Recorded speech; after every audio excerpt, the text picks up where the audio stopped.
Ground in Mexico. I'm joined by Jorge Ramos, Univision news anchor and the author of Real America on Facebook Watch. Jorge, thank you very much for being here today. You know, I want a report today from the Washington Post. Great to be here. Said that, glad to have you with us, that many of the people that they talked to, that the Washington Post talked to, they told the reporters that they had already been deported several times from the United States and that they were going to try to make it back in again, many of them, to try to meet up with family members. They said that they would try to run in between the border guards at places that they know are porous along the United States border. And one of them was quoted as saying, that's how it is. They catch you and you try to get back. What kind of system is that?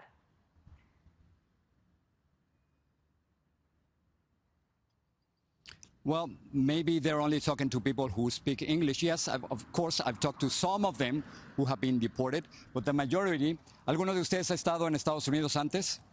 ¿Ha estado en Estados Unidos? ¿Ha estado en Estados Unidos? Los que vienen allá. None of them have been in the United States before, so some of them, yes, have been deported, but the majority not, Martha. And something really important is that the vast majority of these people are not criminals, they're not terrorists, and they're not even immigrants. They're refugees, and as a nation in the United States, we have to choose what kind of nation we are and treat them with respect. We cannot prejudge them. We cannot say all of them are criminals, all of them are rapists. That is not true. So what we have to do is to listen to them, hear their cases, and if they deserve political asylum, then grant it to them. Yeah, you know, I mean, according to one estimate by the Gallup World Poll, 57 million people in Latin America and the Caribbean would like to come to the United States. But do you recommend that they should all be allowed in? I mean, at what point is there, you know, how is this going to work? Leave the border open, everyone, just out of the goodness of everyone's hearts, welcome in 57 million people eventually? No. So what do you recommend? No, I'm not for open borders. I understand what you're saying, Martha, but I am not for open borders. I think that the immigration system that we have right now is simply not working. It's not working for everyone. Trump's immigration policy is a complete failure.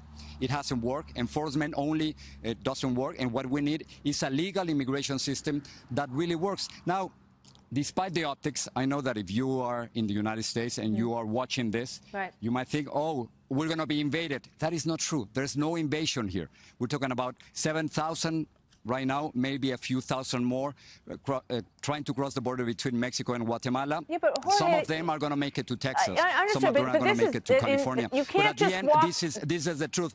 There's only 11 million people in the United States who are undocumented, and that has remained stable for the last decade, Martha. Yeah, well, but the problem is that it's a law-breaking environment. You're not allowed to just cross the border. You're not allowed to go up and find the openings at the border where there's no border patrol agents and sneak your way through and, you know, put your foot on the property and then become the responsibility of the U.S. government. It simply doesn't work. And what's being asked is for Latin America and Mexico to take their share of the burden and to manage this problem and perhaps to find a way to improve their own economy so that everybody doesn't want to flood out.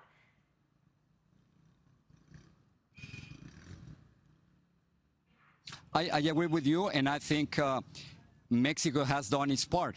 President Peña Nieto, unfortunately for many immigrants, Mexicans and Central Americans, the Mexican police has become Trump's immigration police. That's the truth. What do you mean by that? We watched the fence. No, hold on. We watched the fence between Guatemala and Mexico be overrun. No, it doesn't appear that there was any attempt by the Mexican police to really handle this situation. Mexican police tried to prevent.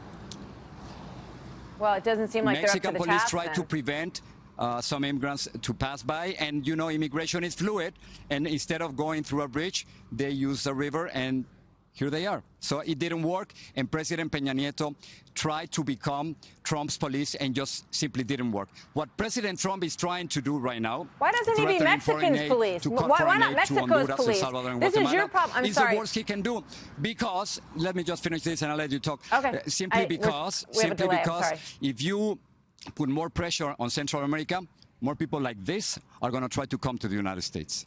Yeah, well, you know, obviously there's a big problem with the economy and with the Mexican ability. It's not Trump's police. I mean, Mexico has its own police department. They have a responsibility to deal. You guys in Mexico, they deport tens of thousands of people every year back across that border. But let me ask you this. In terms of the people that are coming now, the caravan, which just keeps growing and growing, why now? Why now? Why did this all come to pass and this group growing in numbers by the day? Why now?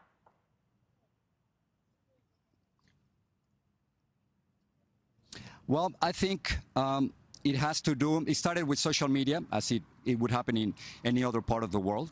And it's so interesting because I didn't see any conspiracy here or any collusion or Democrats or Republicans participating in this. Absolutely not. What has happened is that once people in Central America, especially in Honduras, once they learned that one caravan was going north, they decided to join for two reasons. First, safety. They are not risking being raped or being vandalized on their way from Central America to the United States. And then it has to do with money, Martha, simply money. If you live in Honduras or Guatemala and you want to go to the United States, you got to pay a coyote or a smuggler, maybe $6,000, maybe up to $7,000. But if you are part of this caravan, you won't pay anything.